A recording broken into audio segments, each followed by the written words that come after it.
Viewers, প্রীতি ও শুভেচ্ছা নিন।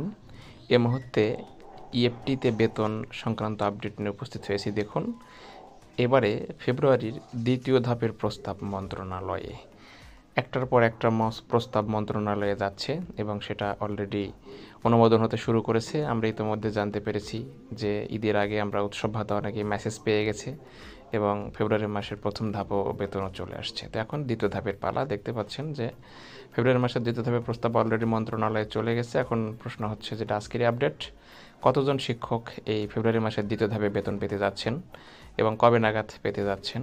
এই ভিডিওটি না টেনে পুরোপুরি দেখুন, তাহলে বুঝতে পারবেন। যারা ফেব্রুয়ারির প্রথম ধাপে বেতন পাননি তাদের চিন্তিত হওয়ার কারণ নেই, তারা বেতন পেয়ে যাবেন, কিন্তু ঈদের আগে না পরে হবে সেটা জানতে হলে আপনাকে পুরো ভিডিও দেখতে হবে।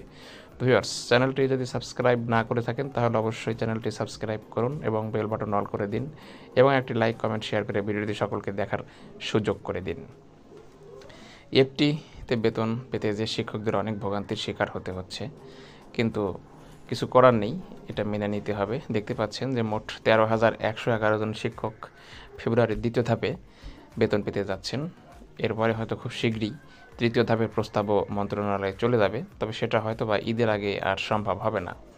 তো ঈদের আগে এই ফেব্রুয়ারির দ্বিতীয় ধাপের প্রস্তাব পাওয়া, আজকের মধ্যে যদি মন্ত্রণালয়ের প্রস্তাব পাশ করে তবুও ঈদের আগে পাওয়া হাতে পাওয়া যাবে কিনা এটা নিয়ে সন্দেহ আছে।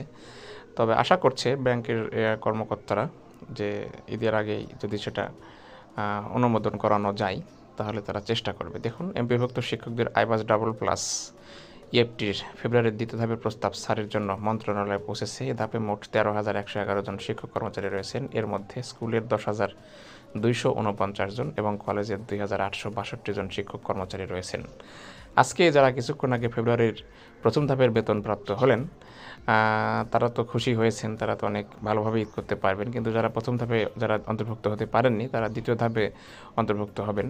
তিনারা আসলে ঈদের আগে বেতন হাতে পাবেন কিনা এটা জোর দিয়ে বলতে পারেনি মাউসি থেকে, কেননা এখানে কিছু ফর্মালিটিস রয়ে গেছে। আজকের মধ্যে যদি মন্ত্রণালয় পাশ করতে পারে তাহলে হয়তোবা রবিবারের দিকে হয়তোবা আপনারা মেসেজ পাবেন। তাছাড়া হয়তোবা ঈদের আগে আর সম্ভাবনা হচ্ছে কিনা বলা মুশকিল। দেখুন, শিক্ষা মন্ত্রণালয়ের একাধিক কর্মকর্তা এটা নিশ্চিত করেছে যে শিক্ষা মন্ত্রণালয়ের একাধিক সূত্র অনুমোদনের পর দ্রুত শিক্ষক কর্মচারীরা বেতনের মেসেজ পাওয়া শুরু করবেন, কিন্তু আসলে তারিখটা উল্লেখ করে বলেনি। সেই হিসাবে আমরা ভেবে নিতে পারি যে হয়তোবা এই ঈদের আগে বেতন পাওয়া সম্ভব একটু হবে না।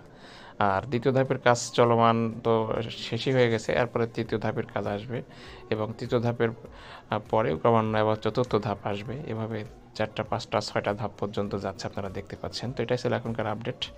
ভিডিওটি ভালো লাগলে লাইক কমেন্ট শেয়ার করবেন। ধন্যবাদ।